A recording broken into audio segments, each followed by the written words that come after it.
Well, it is improving the transatlantic economy. You're seeing good growth out of the United States, a nice pickup going into 2017.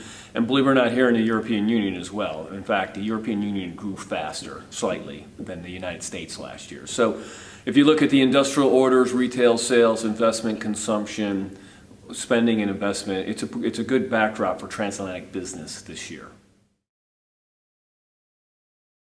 Oh, I think with the president, it's still to be determined. I mean, we're still a big, large trading nation between the United States and the European Union. You know, we've walked back some of the trade agreements, but this administration is very pro-growth. So if we do grow the economy, we'll have more capital, more hiring, more incomes, and that's going to be very beneficial for a lot of European companies in Europe operating in the United States and vice versa.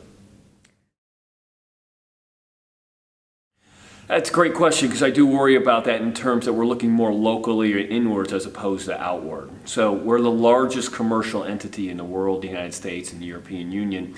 I want to see it continue to grow. It has to be nurtured. So we could be hitting the pause button. But remember, at the end of the day, it's corporations that make decisions that affect trade and income and investment. And right now, a lot of U.S. companies still look to Europe to drive growth and vice versa. A lot of European companies are driving growth in the United States. So economic nationalism, deglobalization is something to watch very carefully, but I don't think we're going back to the 1930s.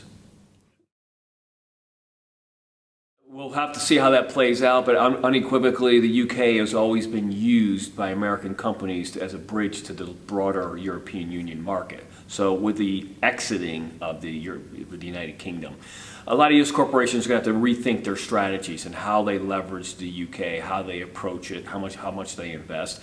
I think it's going to be an ongoing process. This is a multi-year process that companies will have to work through. They'll have to see what are the conditions of the Brexit, what types of agreements are agreed to or not agreed to. But in general, it could be disruptive, but in the end of the day, even without the United Kingdom, the European Union is one of the largest economic entities in the world. So we may have more bilateral trade with the United Kingdom, but also we're going to do a lot more trade, continue to grow the trade with the European Union. I do think driving policy, helping promote relations between the United States and the European Union, if we're growth expanding, both growing, employment is increasing, unemployment is decreasing, we have an opportunity to push ahead with this relationship, despite some of the problems and noise from Washington, and also here in Europe as well.